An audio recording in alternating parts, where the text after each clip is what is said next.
Bem, o que é apologética cristã? Apologética é uma palavra grega e significa defesa. Na verdade está no nosso vocabulário também. Por exemplo, você vê no noticiário: fulano de tal foi preso porque fez apologia ao nazismo.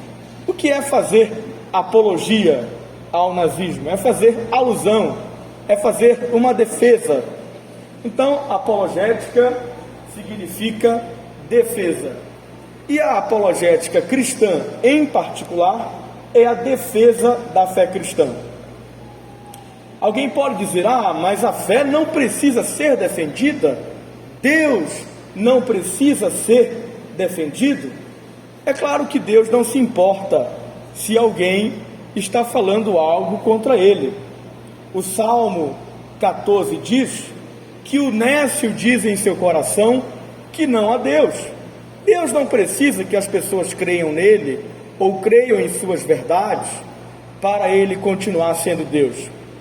Mas fato é que, mesmo que isso seja verdade, a igreja cristã, desde o primeiro século, pregou o evangelho de forma aliada à apologética cristã. Porque uma vez que Deus criou o homem à sua imagem e semelhança, e este homem sempre esteve, até que o pecado chegasse, de acordo com a sua vontade, desde que o pecado chegou, o homem corrompeu essa imagem de Deus, não andou mais de acordo com a vontade de Deus, de modo que ele se entregou, ou melhor dizendo, como está em Romanos 1, Deus os entregou às paixões infames. Então eles tornaram a sabedoria de Deus na sua própria sabedoria, e dizendo-se sábios, tornaram-se loucos.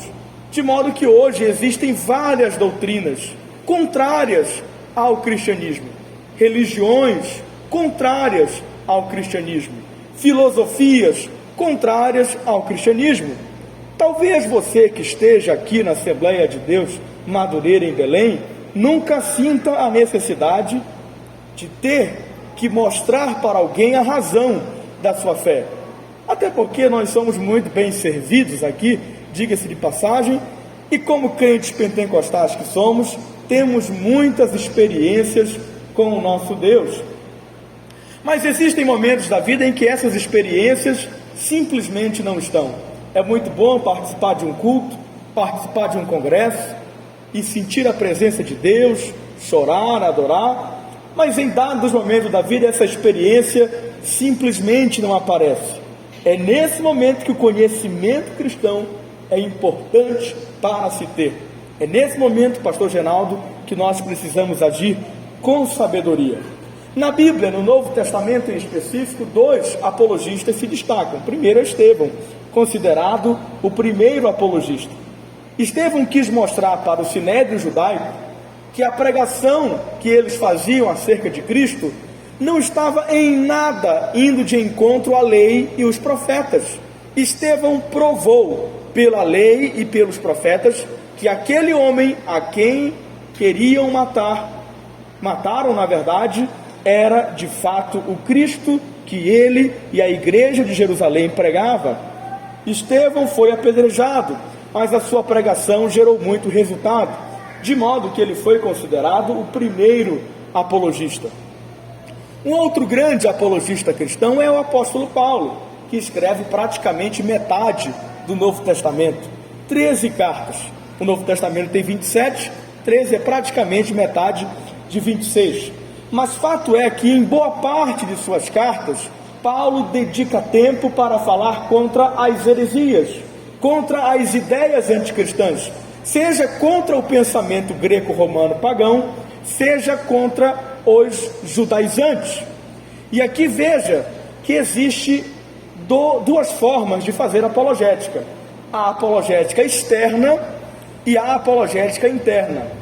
A apologética externa é quando você fala com alguém que não é cristão, alguém que não compartilha, por exemplo, com você a crença em Deus, a crença na Bíblia, a crença na Trindade, a crença em Jesus Cristo, em particular com o cristianismo bíblico.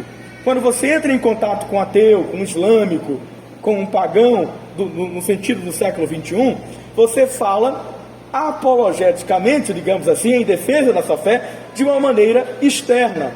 Mas quando você trata com alguém que diz acreditar em Deus, que diz acreditar na Bíblia e prega uma heresia, por exemplo, digamos as testemunhas de Jeová, que são pessoas que dizem que acreditam na Bíblia, acreditam em Deus, mas pregam as coisas de forma errada. Também você vai agir apologeticamente com essas pessoas, mas a partir de uma apologética interna. Você vai utilizar a Bíblia, vai utilizar as doutrinas cristãs que essas pessoas já conhecem. O apóstolo Paulo mesmo demonstrou isso em Atos 17, quando prega para os gregos no Areópago, na cidade de Atenas. Ele não utiliza a lei e os profetas, ele utiliza a poesia grega, o pensamento grego de conhecimento, para provar aos gregos que Jesus Cristo é o Deus verdadeiro. Quando Paulo fala para os judeus ou para os cristãos gnósticos, Paulo utiliza o conhecimento divino da lei dos profetas e da própria história de Jesus Cristo, que é o Evangelho. E nessa noite eu gostaria de compartilhar com vocês desse segundo aspecto da apologética, esse segundo benefício da apologética, que é a apologética interna, tratando de demonstrar a coerência da fé cristã, mesmo diante de questões difíceis que possam aparecer, contradições da vida cristã aparentes que podem aparecer, contradições aparentes.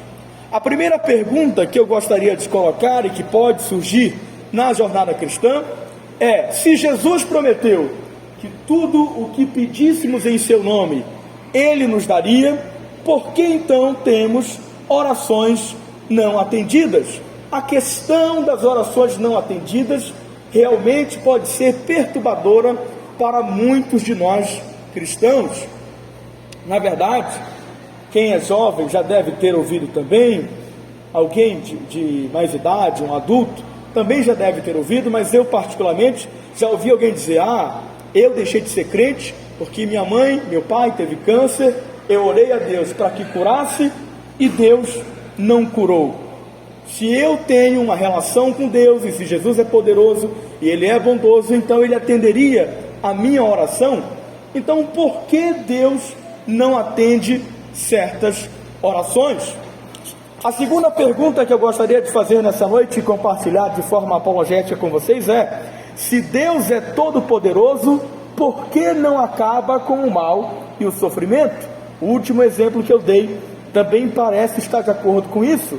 Se Deus é todo poderoso, dizem os não cristãos, ou quem sabe algum cristão pode pensar em uma situação difícil, por que então Deus não para com essa maldade que há? Por que então Deus não para com as enfermidades que há? Por que Deus não acaba com a maldade moral e o sofrimento que há? E a terceira pergunta é: se Deus é todo bondoso, por que não prefere um mundo sem sofrimento? A partir de uma crítica de que se Deus é todo poderoso, então parece que Ele deveria acabar com o mal, e se Ele pode e não o faz, então Ele não é todo bondoso. São essas questões que eu gostaria de responder através da apologética nessa noite. A primeira questão é, pode passar o slide por gentileza, a respeito das orações não atendidas. Olhem para esses dois textos em que o próprio Jesus está dizendo. Em Mateus 21, 22 ele diz: e tudo o que pedirdes em oração, crendo o recebereis. Vejam o que Jesus diz em João 14 e versículo 13: e tudo quanto pedirdes em meu nome, eu o farei, para que o Pai seja glorificado no Filho. Então, por que nem todas as orações são atendidas, se Jesus mesmo prometeu que tudo o que pedirdes em seu nome, Ele atenderia? A verdade é que esta é uma declaração de confiança que Jesus quer passar para o ouvinte. Ele quer estimular a confiança do crente no poder da oração e no fato de que ele pode atender os pedidos. Essa expressão de confiança aparece várias vezes na Bíblia, e nem por isso nós deveríamos toda vez levar ao pé da letra, sem olhar outros textos bíblicos que ponderam essas expressões.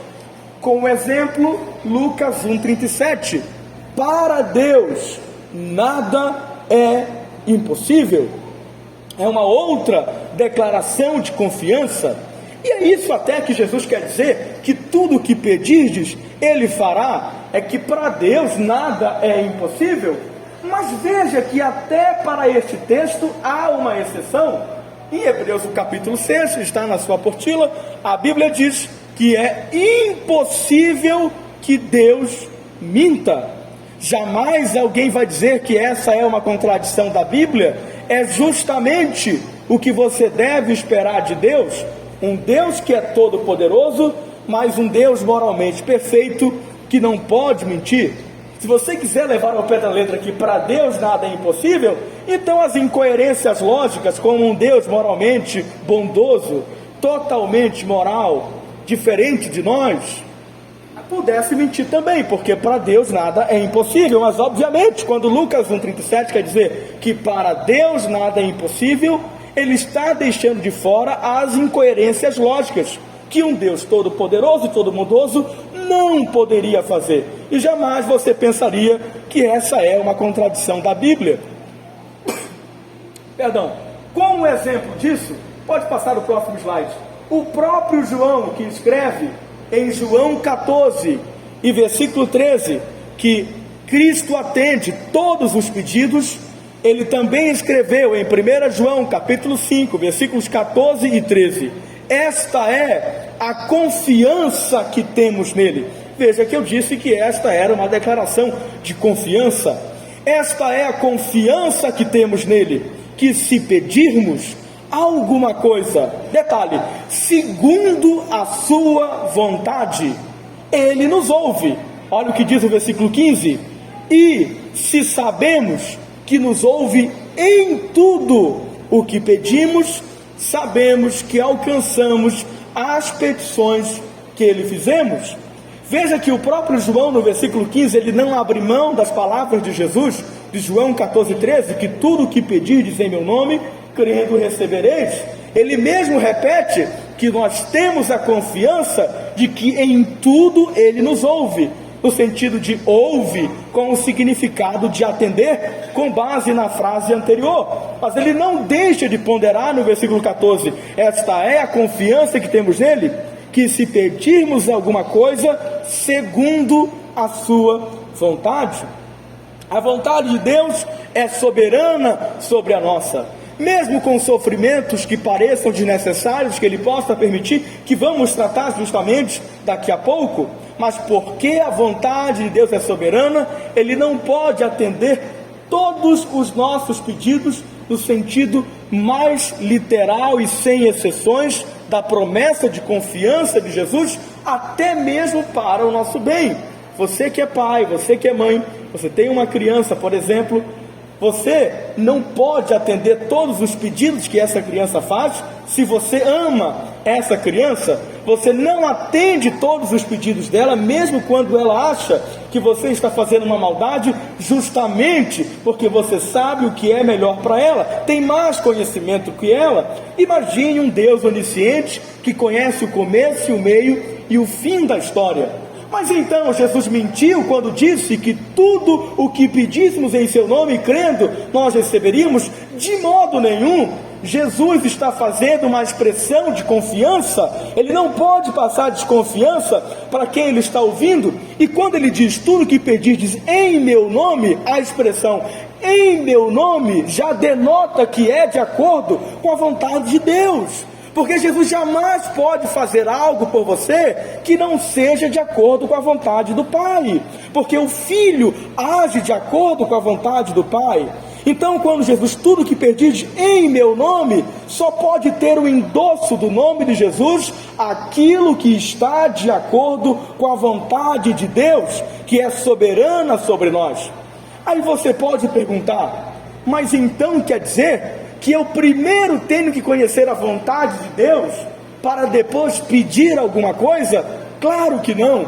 E a própria Bíblia diz, em Romanos, o capítulo 8 e versículo 26, que nós não sabemos como convém pedir, mas o Espírito Santo intercede por nós com gemidos inexprimíveis. O autor continua dizendo: e aquele que examina os corações sabe qual é a intenção do Espírito, e é Ele, olha a vontade de Deus, que segundo Deus intercede pelos santos, e sabemos que todas as coisas contribuem juntamente para o bem daqueles que amam a Deus, daqueles que são chamados segundo o seu propósito. Quando você faz um pedido a Deus, e mesmo assim esse pedido não está de acordo com a vontade de Deus, a sua oração não é em vão. Primeiro, porque você está tendo comunhão com Deus, e em segundo lugar, porque o Espírito Santo intercede por você. Um exemplo um pouco grosseiro, mas para você entender. Você diz: Deus, eu quero um carro. Aí o Espírito Santo vai lá e intercede e diz assim: não, Pai, Ele quer um carro, mas Ele precisa, na verdade, de renovo espiritual. Um exemplo. Deus sabe o que você precisa no momento certo, mesmo quando parece que não atender seria uma maldade. E eu vou adiantar um ponto que vou falar mais tarde, que o maior bem que você pode receber é a sua comunhão com Deus pela eternidade. E às vezes um pedido que Deus atendesse para você tiraria essa comunhão pela eternidade. Por isso devemos ter a confiança de que Ele ouve nossos pedidos e o Espírito Santo intercede por nós, e todas as coisas cooperam para o bem daqueles que amam a Deus e andam segundo o seu propósito. A segunda pergunta é: se Deus é todo poderoso, por que não acaba com o mal e o sofrimento? Já atendendo uma outra questão que já colocamos, de que Deus não atende orações às vezes em que nós pedimos para um sofrimento cessar. E essa é uma questão tanto intelectual quanto emocional. Muita gente pode deixar de acreditar em Deus, ou pode perder a sua fé, a força da sua fé, porque Deus permite um sofrimento que essa pessoa acha insuperável.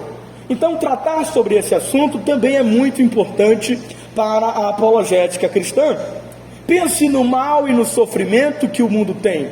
A crítica que o não cristão faria, ou que alguém poderia pensar, mesmo sendo cristão, é: se Deus é todo poderoso, então Ele pode fazer tudo, inclusive acabar com o mal. Ou então alguém pode pensar assim: se Deus é todo poderoso, então Ele poderia criar um mundo sem mal. Mas a verdade é que mais cedo, pastor Luiz Cardoso, nós falamos que mesmo que para Deus nada é impossível, existe uma exceção. Deus não pode fazer incoerências lógicas, porque Deus é a lógica, Ele é o próprio Logos, Ele não desrespeitaria a sua própria natureza. Hebreus mesmo diz, repito, que é impossível que Deus minta. Deus não pode criar um mundo logicamente incoerente, em que Ele cria seres livres e obriga estes seres livres a nunca fazerem uma maldade e sempre escolherem pelo bem e pelo bem-estar causado. Pense agora como historicamente o cristianismo respondeu: os anjos e os seres humanos, dois seres livres que Deus criou e deu a eles o livre-arbítrio e deu a eles a liberdade. A liberdade é essencial para que nós tenhamos amor por Deus, que é um mandamento. Amar a Deus é um mandamento que só pode ser obedecido através da liberdade. Ontem ou anteontem eu estava conversando com um calvinista e a gente estava discutindo sobre graça irresistível. E ele falou que a graça é irresistível. Se Deus te chamar e você for para ser salvo, então independente da sua vontade, você será salvo. Isso simplesmente não é bíblico, porque você pode resistir ao Espírito Santo, você pode desobedecer a voz do Espírito Santo, você pode não seguir a vontade de Deus, você pode escolher não amar a Deus, porque você só pode amar a Deus, você só pode obedecer a Deus, você só pode fazer o bem se você tiver a opção de escolher, de fazer ou não. O preço a pagar pela liberdade é que alguns seres causariam o mal e o sofrimento. No entendimento cristão, o mal e o sofrimento presentes no mundo, eles vêm da própria liberdade dos seres livres. Vamos tratar um pouco disso mais na outra pergunta. Mas alguém pode dizer, então por que Deus, sabendo que o mal e o sofrimento existiria, por que ainda assim Ele criou seres livres que... Pode passar o slide, por gentileza, pode avançar bastante. Eu avancei e esqueci de pedir para você avançar. Por que então Ele criaria seres livres que causariam a maldade? A resposta é simples, é porque mesmo com estes seres livres fazendo maldades e sofrimento, o propósito de Deus não se anula. Paulo diz, onde abundou o pecado, superabundou a graça. Imagine você, pense na sua história, os seus antecedentes sempre fizeram bem, eles sempre seguiram a Deus, ou você acha que na sua genealogia, retrocedendo, não existiram pessoas que fizeram a maldade? Se Deus não permitisse que elas existissem, você também não existiria? Pode passar, pode avançar, por gentileza. Mesmo que alguém diga, mas, pode passar mais um, por gentileza. Mesmo que alguém diga, mas por que então Deus criou seres humanos? Melhor Ele não ter criado ninguém. Mas isso é simplesmente antibíblico, é simplesmente anticristão. No pensamento de Deus, um ser salvo vale mais do que um número de perdidos. Se um salvo a mais se manifestar de um antecedente pecaminoso e de maldade, ainda assim seria preferível que essa pessoa que seria salvo existisse. Deus não é responsável por nossas ações morais, já que somos pessoas livres e, portanto, necessariamente independentes quanto às nossas decisões, ao mesmo tempo que Ele permite que a maldade aconteça, porque ainda com a presença dela, seus propósitos são tranquilamente alcançados. Às vezes, as maiores ondas de salvação acontecem em lugares de antecedentes pecaminosos e de sofrimento. Quantos irmãos se afastaram de Deus na Covid-19? Mas quantas pessoas se aproximaram de Deus com o sofrimento e a maldade presente no mundo, corrupção, juntando com o sofrimento natural? Quantas pessoas se aproximaram de Deus de modo que a Covid-19 causou uma grande onda de salvação no mundo? Pode avançar mais um slide, por favor? Pode ser que você esteja pensando que mesmo que antecedentes de maldade e excedentes perdidos podem gerar um bom número de salvos, ainda assim seria preferível que Deus não permitisse a maldade e o sofrimento. No entanto, um salvo a mais vale muita coisa, como Jesus disse em parábolas. Não é porque alguns livremente escolhem não seguir os propósitos de Deus que Ele irá poupar outros de tão grande salvação que o aceitam livremente também. A vida eterna vale mais que qualquer maldade, sofrimento ou ausência de bem-estar na terra, porque o cristianismo é verdadeiro. Vamos ver os textos bíblicos que fundamentam esse pensamento, onde abundou o pecado, superabundou a graça. Romanos 12, 31, 32.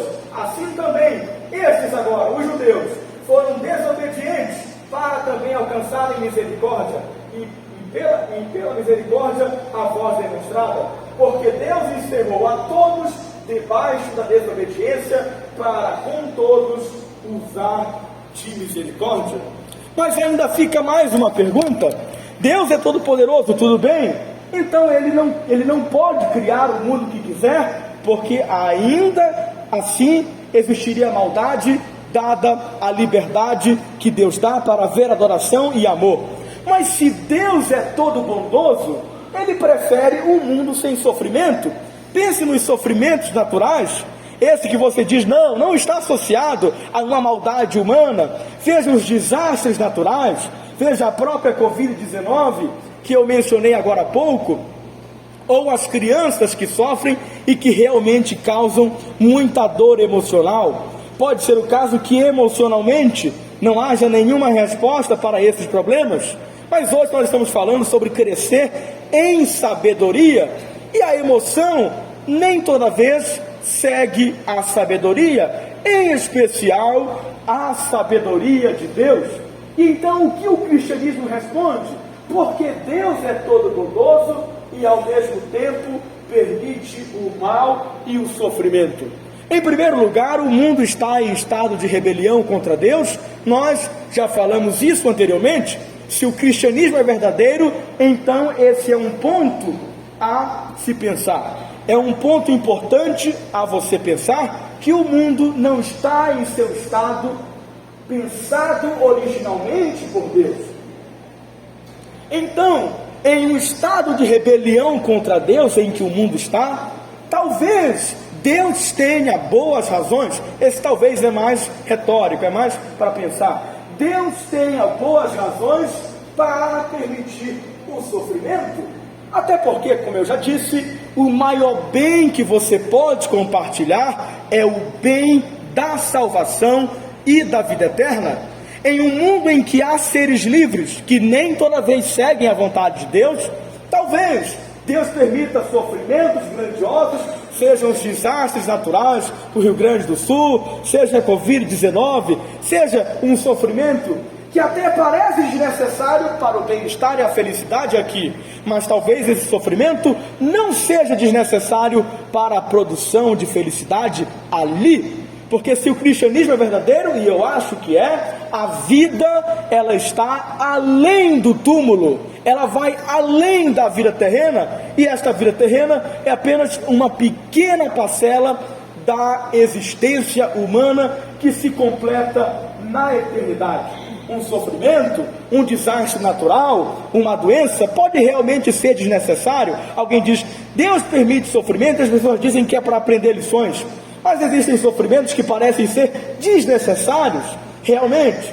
As pessoas acham que sempre que Deus permite um sofrimento, é para trazer uma recompensa terrena, mas nem toda vez essa recompensa é terrena. Vejam os homens da Bíblia que morreram na fé, morreram sofrendo e não tiveram nenhuma recompensa terrena pelo seu esforço, nenhuma recompensa terrena pelos seus sacrifícios. Mas, dado o pecado, estes sofrimentos que parecem desnecessários para a produção de felicidade e bem-estar, talvez não sejam nem um pouco desnecessários para aproximar o homem e Deus que estavam afastados.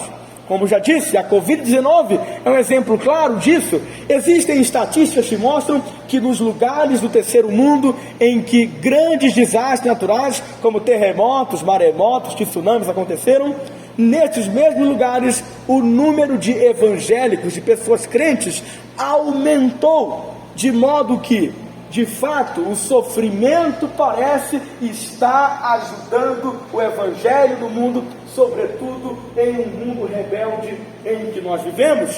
Em último lugar, nenhuma religião, nenhuma doutrina, nenhuma filosofia responde o problema do sofrimento como o próprio cristianismo. No cristianismo, Deus participa do sofrimento. Deus se importa com o sofrimento na pessoa de Jesus Cristo. Jesus é Deus, se faz homem para participar do sofrimento humano. Hebreus diz, não temos um sumo sacerdote que não possa se compadecer das nossas fraquezas, mas um que como nós em tudo foi tentado, mas sem pecado. Jesus disse, João 16:23, no mundo tereis aflições, mas tende bom ânimo, eu venci o mundo. Pode passar no slide mais um? Romanos 8, 18, 22, representa bem o que falamos, sobre a natureza estar em estado de rebelião, e ao mesmo tempo sobre um sofrimento ser desnecessário para cá, mas não ser desnecessário para a glória eterna. Romanos 8, 18 em diante diz, porque para mim tenho por certo que as aflições deste tempo presente não são para comparar com a glória que em nós há de ser revelada, porque a ardente expectação da criatura espera a manifestação dos filhos de Deus, porque a criação ficou sujeita à vaidade, não por sua vontade, mas por causa do que a sujeitou, na esperança de que também a mesma criatura será libertada da servidão da corrupção para a liberdade da glória dos filhos de Deus. Porque sabemos que toda a criação geme e está juntamente com dores de parto até agora. Em 2 Coríntios, no capítulo 4 e no versículo 16, o apóstolo Paulo disse que o sofrimento presente, as tribulações, o leve e momentâneo sofrimento, não há de se comparar com o eterno peso de glória que se demonstrará na eternidade. É como se Paulo, em 2 Coríntios 4, pensasse numa balança. Ele diz assim: se você colocar de um lado todo o sofrimento que nós enfrentamos, ele vai ser muito pesado, ele vai ser muito árduo, ele vai ser muito difícil. Mas se você colocar do outro lado da balança o que a eternidade tem para nós, esse peso do sofrimento vai parecer leve e momentâneo perto do eterno peso de glória que há de se manifestar. Portanto, o maior bem que você pode alcançar não é uma cura, não é um bem material, embora tudo isso seja muito importante. O maior bem que você irá alcançar é a sua salvação e a vida eterna em Cristo Jesus. Portanto, a apologética nos ajuda a enfrentar questões difíceis da vida, seja sobre orações não atendidas. Veja o apóstolo Paulo, eu coloquei no slide, mas esqueci de mencionar, que tinha um espinho na carne, e pediu por 3 vezes para que Deus tirasse, e o Senhor disse a ele, a minha graça te basta, e o meu poder se aperfeiçoa na sua fraqueza. A questão do mal e do sofrimento, Deus é todo bondoso, todo poderoso, mas tem boas razões para permitir o sofrimento, seja pela liberdade, seja pela onisciência, porque Ele conhece o começo, o meio e o fim da história, Ele sabe até onde as limitações do homem vai chegar, e também por causa da salvação eterna que nós precisamos, mesmo em um mundo rebelde. Quero compartilhar com vocês, por favor, algumas referências que eu usei para ser justo, não veio tudo da minha mente. Apologética cristã no século XXI, Alistair McGrath, apologética para questões difíceis da vida, Deus, a liberdade e o mal, de Elvin Plantinga, milagres e o problema do sofrimento, de C.S. Lewis, dentre outros. Muito obrigado, Deus abençoe os irmãos, é muito bom estar com vocês nessa noite.